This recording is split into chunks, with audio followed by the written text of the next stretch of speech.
За бичлэг үзэж байгаа өдрийн минь төргий. Өнөөдөр хэдүүлээ сахиусан тэнгэр болон гэрлийн ажилчдын талаар ярилцах болно. За зарим хүмүүсийн дээд биеийг харахаар сахиусан тэнгэр болон гэрлийн ажилтны төрөөр орж ирдэг. За энэ хоёрыг яагаад би хамтдаад байна вэ гэхээр хоёулаа маш гоёмсог том далавчтай байдаг. За далавч бол юуны илэрхийлэл вэ гэхээр цэвэр гэрлийн талынх ямар нэгэн тодорхой үүрэг зориг авсан гэрлийн дамжуулагчид эрх чөлөө, хүч чадал, цэвэр гэрэл цааны талын илэрхийлэл байдаг. За тэгвэл гэрлийн дайчид болохоор хуйг хувцастай ямар нэгэн дайны зэвсэгтэй эсвэл морьтой ихэвчлэн дүр үзэгдэл нь тийш тодорч гарч ирдэг.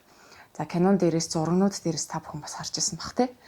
За тэгээд гэрлийн дайчдын онцлог нь юу вэ гэхээр маш их хурц ухаантай. За өндөр ухаан суу бэлэгтэй байж дайчин хийж дайчнаа яалдаг. За тэгээд алсын хараатай том зорилготой гэрлийн дайчид бол хизээч жижиг зорилгыг тавьж жижиг үйлдэлтэй зууралддаг. Яг л тэд нар дээрээс дээд хэмжээсээс үүрэг авч ямар нэгэн том үеийн төлөө зорихын тулд том үйл хэргийн ард гарахын тулд бүх хүчин чадлаа дайчилдаг учраас гэрлийн дайчид болж байгаамаа. За тэгээ гэрлийн дайчид дэлхий дээр төрөл авахтаа тодорхой зорилготой ирдэг. За тэр нь төрийн үйл байж болдог. Жишээлбэл төрийн үйл, за шудраг үнний дуу хоолой болох, сөрөг тогтолцоо, сөрөг зүйлтэй тэмцэх. За тэмцэх гэдэг нь яг учир зүггүй байлдаад байхгүй. Яагаад тэгэхээр энэ цаг үе чинь дайны цаг үе биш. Гэхдээ дайны цаг үед бол хамгийн гол оройлд нь явж тулалддаг байсан жанжид дайчин баатар хаад ноёдууд бол их цүнс нь ихвчлэн гэрлийн дайчид байдаг юм л. Тэгэхээр дээд биеийн гэрлийн дайчин сүнснүүд дээр үед дайны цаг үеч гэсэн олон төрлүүд авдаг байна. Харин өмнөх дугаар дээр хэлжсэн солонгон сүнснүүд бол харин сүүлийн үе төрөл авч байгаа. За тэгэхээр дайн тулаанд ордог сүнснүүд нь бас тусгай байдаг байна гэж ойлгож болно. Зориулт нь өөр ахгүй юу? Харин сахиусан тэнгэрүүд болохоор дайдан гэхээс илүү зөөлөн арга ивийн талаар байдаг. Ер нь бол маш тийм зөөлөн, цайлган, цагаан, хитрхи эмзэг, тэнгүүтээ хүмүүст дандаа өөрийгөө зориулж идэг, бусдын төлөө өөрийгөө зориулж идэг. Энэ дэлхий дээр ямар үйлдэл ирдэг вэ гэхээр бусдад туслах, буян үйлдэх, бусдыг өрөвдөх, инрэх, хайрлах, бусдад хайр халамжаа түгээх гэж ирдэг. Бас тийм онцгой, зоригтой ирдэг. Гэхдээ сахиусан тэнгэр дээд буйдын хувьд болохоор энэ дэлхий дээр бас илүү өөртөө хайртай, хамгаалцаатай байхгүй бол өөрийгөө алдах, өөрийгөө бусдад хэтэрхий зориулах эрсдэлтэй байдаг юм билээ. Хүнд муу санаж чаддгүй цэвэр цагаан гэж хэлж болно гэрчим. Их цайлган хайрлаг гэх юм уу. Тэгээ заримдаа дэлхийн хар бараан хүнд эрчимд цохиулах хандлагатай байдаг. За эдгээр маань болохоор гэрлийн дайчтаас бас тутахааргүй үүрэг зоригтой төрдөг гэж ойлгож болно. Ерөөсөө л бусдын төлөө, бусдыг аврахын төлөө байдаг. Гэхдээ нэг нь зөөлөн аргаар, нэг нь болохоор дайчин аргаар, илүү тэмцлийн аргаар үздэг л гэж ийм л ялгаатай гэдэг юм лээ. За тэгээ гэрлийн дайчт ер нь эрэгтэй эмэгтэй ялгаагүй дээ. Заавал хүүсэндээ байдгүй юм билээ. Ирч хүчтэй, зоримог юм билээ. Ер нь бол хатуу бэрхцүүл тулгарх юм бол энэ дэлхий дээр ч гэсэндээ тийм хар бараан, цагаан хар, сүрэг, эрг эрчим холилдож байгаа. Энэ дэлхий дээр бол ямар нэгэн хатуу, хэцүү нөхцөл байдал тулгарвал даваад гарах хүчтэй, сэтгэлийн хүчтэй, оюуны хүчтэй, эрчмийн хүчтэй гэдэг юм билээ гэрлийн дайчид болохоор. Тэгээ дандаа гэрлийн талд буюу цагааны талд сүрэг, хар тогтолцооны эсрэг ямар нэгэн байдлаар тэмцдэг. Дайн байлдаантай үед дайтаж тэмцэн, дайн байлдаг үед болохоор төрд ордог ч юм уу, эсвэл олон түмэнд дуу хоолойгоо хүргэдэг. Тайван найрамдалтай аргаар тэмцэл бас хийж болдог. За ямар ч л гэсэн олныг уриалах, манлайлах, чиглүүлэх, за ядарсан зүйлийг хамгаалах, шудраг бус зүйлийн эсрэг зогсох тийм цөстэй, зоригтой хүмүүс байдаг. За сахиусан тэнгэрүүд маань харин мөн л бусдын төлөө, бусдыг хамгаалахын төлөө, бусдын сайн сайхны төлөө, нийгмийн сайн сайхны төлөө дээрээс үүрэг зорилготой даалгавартай ирдэг. гэрлийн дайчид болон сахиусан тэнгэрүүдийн эрдэх гаригууд нь ямар шуухан байдаг вэ гэхээр маш их юм өндөр хэмжээсттэй гэрэл буюу их үүсвэр дээд хэмжээсттэй илүү ойрхон байдаг. Маш одоо амьдардаг тэр гариг нь их чухал үн цэнтэй зүйл их гэсэн үг. Ер нь ингээл монголчуудын дээр үеийн амьдралыг судлахаар хүн болгоно амьдрал чухалчилж ханддаг байсан. Яг тэрнтэй адилхан. Одоо бол нэг за яасан жахав гэл те ингээл ганц л амьдрах юм чин гэдэг ч юм уу. Эсвэл би юу хийхээ өөрөө мэдчихээн. Энэ бол миний эрх чөлөө гэдэг ч юм уу. Ингээд сул болчихсон. Яг л нөгөө бусад орнуудын соёл, бусад орнуудын үзэл хэтэрхийх ороод ирсэн учраас ийм байгаад болцсон. Гэтэл дээр үед бол монголчууд төрхөөс ахуулаад өөхөх хүртэлтэй ёс жаяг дэгтэй бүх хүмүүс бүх амьдралаа чухалд тооцдог, амьдралын чухал үн цэнтэй өөрийн гэсэн хүсэл зорилготой энэ амьдралыг бас секунд бүрийн алдалгүй маш одоо чухалд тооцож нандинаж тэр хэрээрээ үүрэг зорилготой ёс жаягтай бараг л нөгөө хагас зэрэгжилтийн байдалтай байдаг гэсэн. Охтууд нь бол төрсэн цагаас эхлээл ерөөсөө 1 насны шинжээнд орно, 3 насны, 7 насны шинжээнд ороод үүргүүдэд хуваарлагдаж аваад эмэгтэйчүүд нь хвчлээ одоо хатан ухаан, бичиг, ном тэгээд нэг урлах үйл гихчлэн тэ өөр хүүхдээ хэрхэн яаж хүмүүжүүлэх вэ гихчлэн өөрийнхөө тэр хатан ухааныг ижээ аваасаа суралцдаг байсан. Энэ бол маш чухал үн хүндтэй. Хүмүүжил боловсролыг багаас нь олгодог байсан. Эрэгтэйчүүд нь болохоор бас л нөгөө шинжээнд орно. Тэгээд өөрийнхөө эр хүн ямар байх ёстой, эр хүн цөстэй, зоригтой, одоо уул мэт түшиг тулгууртай, алсын хараатай, өндөр оюун ухамсартай байна гэд. Ерөнхийдөө энэ бүх боловсрол нь багаас явагддаг байсан. Яагаад төрсэн цагаасаа эхэлж тийм одоо чухал шинжээнүүдийг хийж, тэгтэл их чухал зан үйлүүдийг хийдэг байсан бэ бидний үгтэйц тийм ээ. Юм болгонд учир жанцантай хандаж, юм болгонд нухацтай хандаж бүх юмд одоо дэг жаяг барьдаг байсан бэ гэх юм бол энэ соёл уламжлалт чи өөрөө дээд хэмжээсээс ирсэн. За энтэй хамгийн их төхөж очдог дээд бие тэр галактик однуудын одоо соёл нь нэг нь гэрлийн дайчдын багхгүй. Гэрлийн дайчдынх өндөр үүрэг хариуцлагатай байдаг, нухацтай байдаг, хүчрхэг байдаг, чадaltaй байдаг. Угаасаа л мөн чанар нь тийм. Манай хүүхд толботой монголчууд болохоор төрсэн цагаасаа эхлээд зүгээр би ганц амьдрах юм чи ёстой хүснээ хийжээд өхье гэдэг биш. Төрсэн цагаасаа эхлээд энэ дэлхийд цагаан эсийн үүрэг гүйцэтгэх буюу дэлхийн үүрэгт чухал сүнс болж одоо нэгсэндээ ажилд томилогдож байгаа байдлаар үүрэг даалгавартай ирдэг. Хүүхд толботой хөх сүнс бүр өөрийн үүрэг даалгаварт ирдэг учраас анханасаа чухалчилж анханасаа бүх юмд нарийн тооцоотой хандаж боловсрол хүмүүжил шинжээ аргын талын мэдлэг бэлгийн талын мэдлэг арга талын үйл бэлэг талын үйлийг ингэж чухалчилж ханаа одоо төгс авч явахыг хичээдэг байсан байхгүй. Одооных шиг биш. Гэрлийн дайчдыг харахаар яг тэгдэг. Бүх юм дээр ингэж төгс авч явахыг зорддог. Яг нөгөө бидний үгдээц шиг юм. Мөн чанар нь яг адилхан байдаг байхгүй.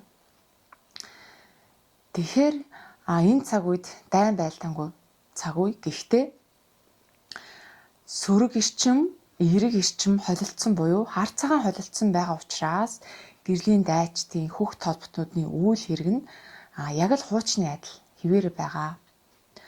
Хүүхд толботнууд буюу монголчууд шилдэг санаагаараа буюу одоо ахуй амьдралаараа мөн бэлэг талаараа дэлхийд түүчээлэх, дэлхийд удирдан төрүүлж гарч ирэх тийм үүрэгтэй байдаг. Энэ чинь болохоор дээд хэмжээстийн соёлыг, дээд хэмжээстийн ухааныг өөрсөндөө авдаг. Тэгээд тэрүүгээрээ бусад дэлхийн хүмүүст түүчээлдэг, заадаг, манлайлдаг байх нэ. Тэгэхээр Монголд одны сүнснүүд элбэг байдаг.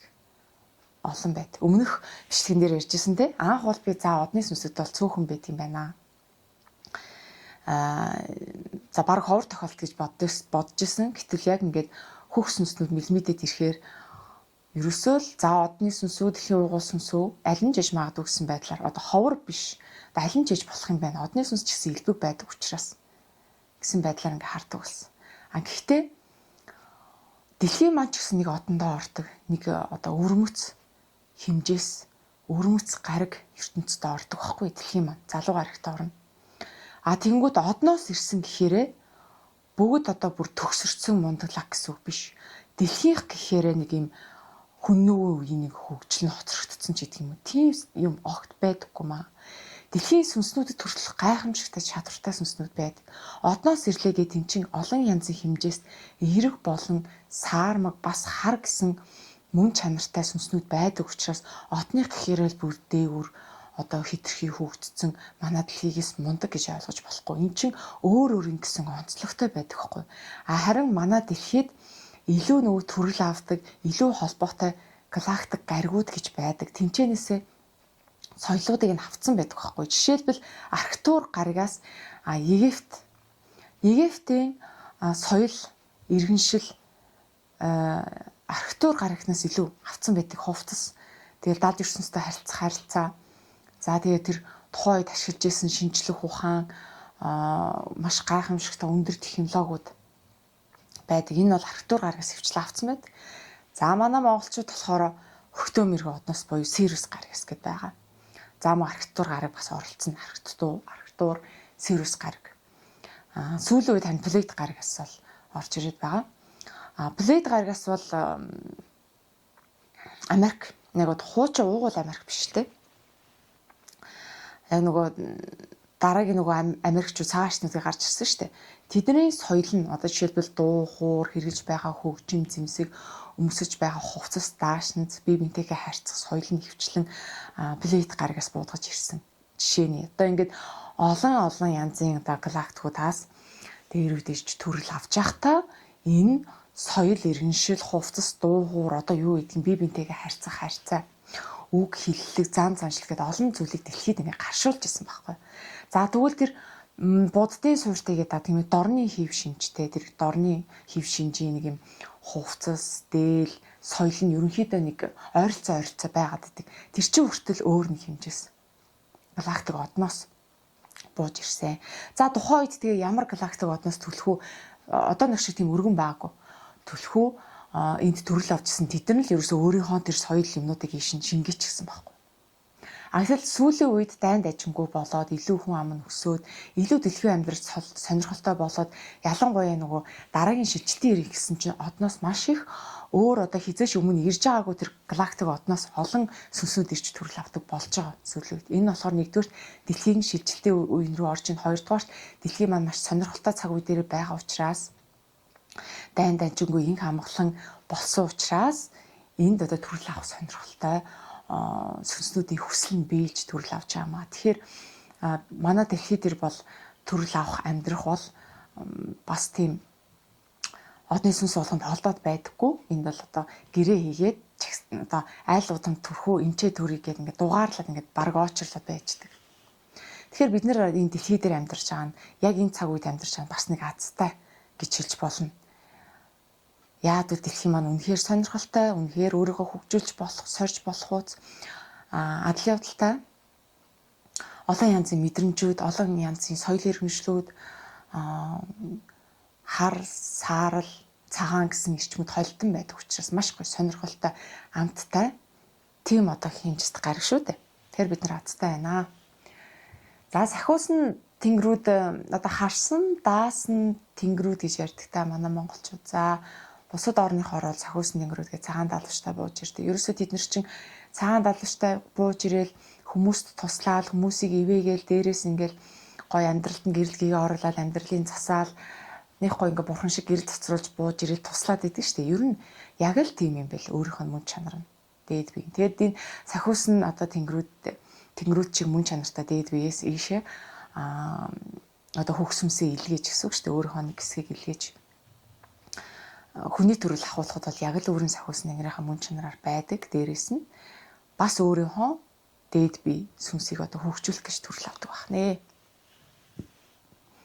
За гэрлийн дайчид бол нийтийн төлөө, нийгмийн төлөө, байгаль дэлхийн төлөө гэж надад далаацтай үйл хэргийн төлөө хүчээс орж нэгт хүчээс орж хүчрэгждэг өөрийгөө хөгжүүлж гин гэсэн үг л те. Хоёрдугаарт угаасаа үүрэг даалгавартай авдаг. Тэгээ сахиусан тэнгэрүүд гэрлийн дайчид бол том цагаан даалгавартай байна гэдг нь энэ үүрэг даалгавартай шүү. Хүч чадал байна шүү. Ямар нэг одоо дээд хэмжээсээс тодорхой хэмжээний зорилготойгоор ирдэг шүү гэсэн л одоо тохио ахгүй. За тэгэхээр далавчийн тэр символ бэлэг тэмдэг хаасайгүй байдаг нь энэ гэрлийн дайчин сахиусан тэнгэрүүд олон ирж төрөл авдгийн л нэг тохио. Ер нь юу илүү их түгээмэл байна тэр талын галактик гариг ертөнцийн соёл иргэншил энд их төрөл авдаг л гэсэн. Соёл иргэншлээс ирсэн сүнснүүд нь энд их төрөл авдаг гэсэн үг байхгүй. Тэгэхээр одоо тэр булсны суурьтай буюу тэр дорны хэв шинж нартай дорны соёл бас их газар авсан байна тийм ээ. Өргөн дэлгэр байна гэдэг чинь тэр шинжийн тэр одоо соёлтой ойрхон галактик однуудаас их төрөл авдаг. За тэгэл барууныхны соёл байна.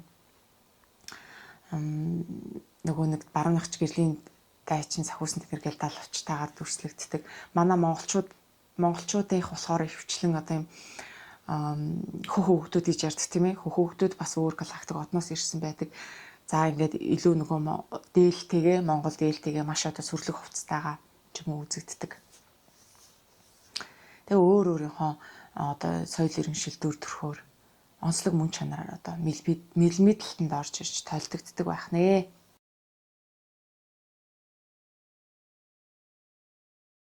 За тэгээд үүн дээр нэмээд юм хэлэхэд бол ер нь ихэнх сүнснүүд бол зоригтой ирдэг гэж хэлжсэн. Оддын сүнснүүд зоригтой ирдэг. За тэгээ яг хүмүүс энд сүнснүүдийн хувьд бол асар их шалгуур өндөртэй гариг гэдэг нь бас тогтоогдод байна л да. Яа тэгэхээр яг энд хөхсүнс гэдэг яг махан биетэйгээ одоо дээд биесээ тасарч ирээд энэ махан биетэйгээ цуг байгаа хөхсүнснүүдийг харахаар яг зорилгынхаа дагуу үнэхээр өөрийн мөн чанараараа байж чадаа зорилгынхаа дагуу үйл хэргийг хийгээд амжилттай яваа сүнснүүд бас цөөхөн байдаг.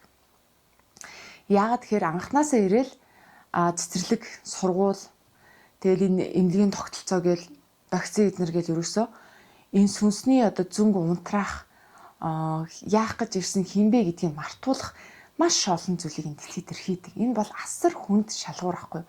Цэцэрлэгтэй авахаар ингэж болно, тэгж болохгүй, тэгэх ёстой, чи ийм байх ёстой гэл хайрцаглал өөрийг нь үүсгээл өөрийнхөө нь одоо мөн яах гэж ирсэн би ямар онцлогтой би юу үлээ гэсэн ухах чанарыг алдагдуулдаг. Тэнгүүд баах ингэх ёстой, тэгэх ёстой гэсэн юмар програмчлаад кодолчдаг. За тэгээ бид нэр идэж ууж байгаа хүнс, амьдарч байгаа байр орон тариулж байгаа вакцинаас ахуулаад хэрглэж байгаа юм тариа наазах нь одоо шүдний тэр гаста ундаанаас ахуулаад сүнсний тэр бэлэг сүнсний ой дурсамж зүн бэлэг ингээ хаагдаад эхэлчихээр яах гэж ирснээ мэдэхгүй болчихно, хэн байснаа санахгүй болчихно, юу үлээ гэд бүгд гацчихдаг. Тэгэд яг хуу сүүлийн үед ингээд зүнэн сүнсэн сэрээ явж байгаа юмсан би чи нэрээ нэг энэ бол минь сэтгэл багтаад идэг шүү, би нэг ийм сүнстэй юм болов яалтчихгүй л энэ чихтэй байгаа юм даа гэж хөөхий нөгөө бүр таг мартцсан ой санамж мэдрэмжээ жоохон санаж эхлэх байгаа байхгүй. Тэгээ нэг хэсэг бол үнэхээр таг байсан тийм ээ. Одоо энэ яг сүнс яриад арай нэг өөрийгөө чаган дотгошоогоо чимээл гэдэг юм яригддаг болсноос хойш тэгээд дээрээс нь одоо дэлхийн шилжилтийн цаг үе ирээд гэрц долгион нэмэгдээд хүмүүс нэг нэрээ би чи нэр ийм шүү дээ нэрээ эн чи ийм байна гэж нөгөө мартагдсан дурсамжууд нь арай нэг тийм баг гадны юм дэмжлэгтэйгээр сэрээд байгаа байхгүй юу. Түүнээс биш бол яг бага наснд бол маш их блокийг өгдөг, маш их үүсгэлийг өгдөг. Тэгээд нөх сүнслэг байдлыг ингээ хаах зөндөө олон юм дамжичдаг байхгүй. Нийгмээс, сургуулаас, гэр бүлээс гээл гаднаас авч байгаа мэдээлэлээс ерөөсөө бүх юм ингээ хаац. Тэгэхээр энэ болгоныг давж гараад өөрийнхөө сүнсний мөн чанарыг алдахгүйгээр энэ олон шахалтыг эсэргүүцээд тий өөрийнхөө талд зогсоод өөрөөрөө даван туулаад яг өөрийнхөө мөн чанарын сүнсний ажлаа хийгээд явж байгаа сүнснүүд бол бахархалтай, гайхамшигтай гэж хэлмээр. Харин сүүлийн үед төрсэн хүүхдүүд харин хаавч чадтай яа тэгэхээр ийм зүйлийг ойлгодог төлхөө эцэг ихтер төрж гин. Дээрээс нь одоо блок шахалт арай багассан үе байна. Тийм болохоор арай дэлхийн давтамж гэрч гэсэн өндөрцөн сүүлийн үед төрж байгаа хүүхдүүд бол харин нөгөө сүнслэг байдал нь арай нэг алдахгүй хүн шиг байжгаад явах ирээдүйтэй байгаад байгаа байхгүй. Гэтэл хуучин цаг үед л хэцүү байл шүү дээ. Энэ болгон ингээд давж гараад өөрийнхөө мөн чанарыг алдахгүй, өөрийнхөө ой санамжийг авч үлдээд, ядаж мэдрэмж төр сүнсний өгдөл авч үлдээд, өөрөөрөө байгаад одоо тэр олон шахалт блокуудыг давж тэсэж гараад тэгээ уухгүй орлохоор өөрийнхөө буцаад одоо сүнсний өгдлийг сэргийгээ яг сүнснийхээ ажлаа хийгээд явна гэдэг чинь үнэхээр хэцүү суралт, маш хэцүү суралт баг. Та одоо яг хүмүүсийн сүнсийг ингээд харахаар дөнгөж одоо сэрж байгаа, дөнгөж нэг би миний мэдрээд байгаа юм зөвөө буруу юу, нэг хүнээр нэг баг хүн хилээд өгвөл баг өөртөө ихтэй болчиход нэг тиймэрхүү эргэлзээтэй үн дээр ирсэн байгаа сүнснүүд маш олон байна. Тэгээ бүрэн дүр яг өөртөө итгээд би энийг ихчээд гэсэн итгэл нь бас ингээд орж ирэх нь бас удаан байгаа тань. Тийм учраас одоо нөгөө за энийг хийхгүй болохгүй, юм болохгүй болохгүй, за би энийг чадахгүй дээ гэдэг байдлаасаа болоод өөрийнхөө хийхсгүй ажлаа хийдэг, түр арга цаах ажил хийдэг, зөвхөн санхүүгийн их үсрийг хангаж байгаа ажлаа хийдэг ч юм уу. Ингээд ерөөсө холтцсон нөгөө яг сүнснийхээ мөн чанар өвөгдөл үүрэг даалгаврынхаа даалгавраас холтцсон гэсэн үг байхгүй. Тэр нь бол одоо маш их одоо бараг харсан мэдэж байгаа сүнс болгон бараг шахуу байгаад байгаа байхгүй. Тэгэхээр одоо өөртөө илүү ихтэй болоодхоо заавал нэг хүнээр батлуулаад авах юм биш шүү дээ. Ингээд өөрийнхөө мэдрэмжийг чанаад юу сэтгэлд чинь багч чинь ямар сэтгэл зүрхний дуудлага орж ин тэр чинь л зүг байхгүй. Бусад хүмүүс өөрсдийнхөө л харна. Хичнээн хардаг байсан ч гэсэн бас өөрсдийнхөө баг зэрэг хөрвүүлж харна. Тэгэхээр хинт хамгийн хитэх хэрэгтэй. Бусад хүнд биш өөртөө хамгийн хитэх хэрэгтэй байхгүй. Өөрийнхөө зөв сон дотоод мэдрэмж чинь тэр гарч ирээд байгаа өгдөл тэр хүсэл тэмүүлэлтэй илүү итгээд тэрнэгээ л ерөөсө бусад хүмүүс өөрийг чи үүсгэжсэн ч биш гэж хэлжсэн ч чадахгүй гэж хэлжсэн ч хамаагүй тэрийг нь даваад өөрийнхөө явах чинь л эн чинь бидний сүнсний хамгийн чухал ихний хийх алхам байхгүй юу. Тэгэхээр дотгошоогоо чимээл тунгаалтын бясалгал хий, өөртөөгөө ярилц, өөрийгөө анзаар, ямар мессежүүд ирээд байна, ямар дохио ирээд байна, юу одоо ингэ зөв мэдрэмж жоохон энд байгаад байна. Эндэл жоохон итгээд явчих юм бол аянда өөртөө итгэх тусам сүнсний чинь мэдээлэл мэдрэмжүүд ингээд гоё өсөж явчих штэ. Тэр юу тэгэж зөвлөмөр байгаа. Тэгэд бид нар чинь ялангуяа хөх толботой хөх сүнснүүд чинь агуу их үйл зоригтой байдаг юм байлээ. Чадвартай байдаг юм байлээ. Маш сайхан сэтгэлтэй байдаг юм байлээ. Үн чудраг байдаг юм байлээ. Зориг зүрхтэйч байдаг юм байлээ хөвчлэн. Тийм учраас шантрах, гацах, болохдох зүйл байхгүй. Ерөөсөө санаа чинь багчил хий. Биднэрт тусалдаг өвгдээцүүд байна, биднэрт тусалдаг дээд биеуд байна, харсан даасан тэнгэрүүд байна. Энэ олон тэнгэрүүд, энэ олон өвгдээцүүд, энэ олон сүнсний гэр бүл хахад юунаас айх юм бэ? Бити зүгээр тэднэртэйхээ сайхан холбогд, бясалгалаа хий, өөрийгөө чавна, өөрийгөө хайрл, өөртөө өдрө болгон урам зориг өгөх үгийг хэлээ. Тэгсэн хүн давж гараад чадна. Тэгэхгүй эргэлзээр нь багаал амьдралаа дуусгах юм уу те? Хуучин цаг үеих шиг. Эргэлзээр нь байгаа л амьдралаа дуусгаал тэгээл нөгөө би энэ удаад бүрэн дүүрэн амьдарч чадсангүй, энэ удаад би фейлдчлээ, бүтлгүүтчлээ гэж гэрээнийхаа дагуу ахин төрөл авнаа. Ингээл цаг алдаал ахин төрөл авахта анх төрөл авахта ямар ч кармаг үйсэн бол ахин төрөл авахта өмнөх наснуудынхаа кармаг аавн тэг өмнөх насныхаа кармаг барж дуусчаад яг нөгөө жинхэнэ сүнсний ажил эхлэн гэдэг ингээд цаг алдаад байдаг байхгүй. Ер нь бол бас жоохон хатуу гэрээтэй байдаг. Одоо дураараа замбраагүй за хид чалцсан яах ямар хамаатай ингэж бас тийм цах замбраагүй юм байдаггүй юм бэлээ. Гэрээтэй, ёс дүрмийнхэн дагуу, ёс жагийнхэн дагуу энд төрөл авдаг юм бэлээ. За тэгэд хөх сүнстэй хүмүүс минь өөрийг даалгавартай ирсэн, зоригтой хүсэл тэмүүлэлтэй ирсэн хөх сүнснүүд минь өөрсдийгөө хайрлаарай, өөрсдийгөө үн цэнтэй байлгаарай, өөрсдийнхөө хинбэ гэдгээ санаарай. Жохон ч гэсэн зөв мэдрэмж төрж ил тэрэндээ итгээд өөрийнхөө зөв мэдрэмжийг номер 1-т тавиад бариарай. Яг л бид нар өөрсдийнхөө эзэн байхгүй. Заавал нэг хүнээр хилүүлж, жишлүүлж ингэх ёстой, тэгэх ёстой гэж замаа заалах биш. Өөрсөндөө итгэх нь л одоо хамгийн чухал. Өөрсөндөө итгэж байгаа хүнийг авраа гэрлэн өсдөг. Тэр зүрэг зорих өөрсөндөө итгэж байгаа тэр зүрхүүрнээс гарч байгаа тэр бадрал, тэр гой зүрх зорих бадрал одоо өөртөө итгэхтэл тэр нэг гой урам зоригийн нэг гой мэдрэмж өгдөө штэ. Тэр чинь их байх тусам ингээ авраа чинь гэрэлтдэг, авраа хүчтэй болдог. Бие авч явах нь ч гэсэн өөрчлөгддөг, алхаа гişэн ч өөрчлөгддөг, сэтгүүн ч гэсэн өөрчлөгддөг байхгүй. Тэгээл бүх юм ингээд ижил энерги татдгийн адлаар урдах зам гой дураагаа л гоё бол. За тэгээ гэрлийн дайчин хөгсөмстэй хүмүүст бол энэ төрд энэ нийгэмд хийх асар чухал үүрэг байш шүү. Асар их ачаа байш шүү. Бүгдээрээ нийлж нэгдэж одоо өөрсөндөө урам зориг өгч чинь гоё үйлэндээ шамтаа ороорой. Сахиусан тэнгэрүүдээс үнэхээр бахархалтай шүү. Хүний төлөө гэсэн сэтгэлтэй шүү. Өөрийгөө зориулсан байж бусдын төлөө явж байгаа. Өөрсдөө та нар бахархаарай. Ямар гоё агуу сүнстэй гэдгийг мэдрээрэй. Өөрсдийнхөө дотоод хүчинд итгээрэй. өгөгдсөн үүрэг даалгаараа бүгдээрээ хичээж бүгдээрээ хамтдаа хийж байж одоо энэ шилжилтийн цаг үеийг бид нар л авчрах юм шүү. Түүнээс нь дээрэс нь баг гэдэг ид чидэр хийчих юм биш. Бид нар өөрсдөө ажилласаа хийж бид нар өөрсдөө ухаарчиж энэ шилжилтийн цаг үеийг авчирдаг юм аа. За тэгээд энэ хүртэл сонсон талархлаа. Ерөнхийдөө гэрлийн дайч сахиусан тэнгэрүүдийн үүрэг бол тодорхой ойлгомжтой байлаа. Тэгээд дараагийн бичлэг дээр бас хүүхчиг хөөрхөн одоо сонин содон хөгсөмстэй дээд биетэй сүнслүүдийн талаар та нар сонирхол болгож одоо ийм юм байдаг гэдэг багцлаад ингээ ярих болно. За тэгээд баярлалаа.